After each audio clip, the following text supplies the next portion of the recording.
जिल्हाधिकारी कार्यालयात स्वातंत्र्यदिनानिमित्त पालकमंत्री जयकुमार रावल यांच्या हस्ते ध्वजारोहण सुरू असताना एका कुटुंबाने सामूहिक आत्मदहनाचा प्रयत्न केल्याची धक्कादायक घटना घडली।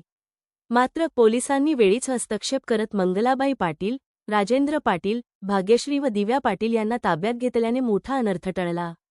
या चौघांनाही आंदोलनात्मक अटक करून धुळे शहर पोलीस ठाण्यात हलविण्यात आले होते। प्रलंबित मागण्या मान्य न झाल्यास आंदोलन अधिक तीव्र करण्याचा इशारा या कुटुंबियांनी दिला आहे।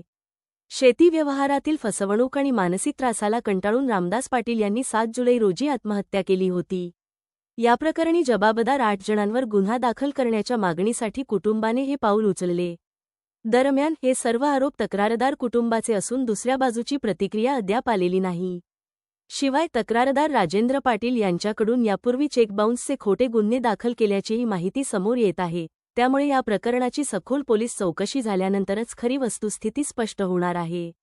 आज रोजी 15 ऑगस्ट रोजी माझे वडील 7/7/2026ला त्यांनी सावर्डे पुलावर आत्महत्या केली शिरपूरजवळ।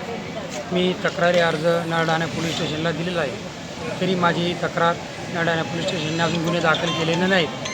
सदर आत्महत्येस प्रवृत्त केलेल्या लोकांनी, सावकारी गुन्ह्यांनी, ज्यांच्यावर नावावर आमच्या जमिनी आहेत, ज्यांनी आमच्या घरी येऊन आमच्या बाया पोरांना आईला शिव्या दिल्या, विनयभंग करण्याचा प्रयत्न केला, त्या सर्वांची नावं मी तक्रारी अर्जामध्ये टाकली आहेत। जर याची 8 दिवसात दखल घेतली गेली नाही तर मी नळडाणा पोलीस स्टेशनला आत्महत्या पूर्ण परिवारासह करेल।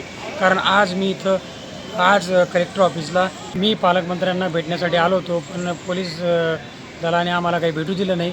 तरीसुद्धा आम्ही पुढच्या या 8 दिवसाच्या आत जर आमचे गुन्हे दाखल केले गेले नाहीत तर आम्ही पूर्ण परिवारासह नळडाणा पोलीस स्टेशनला आत्महत्या करू व या आत्महत्यास प्रशासक जबाबदार राहील।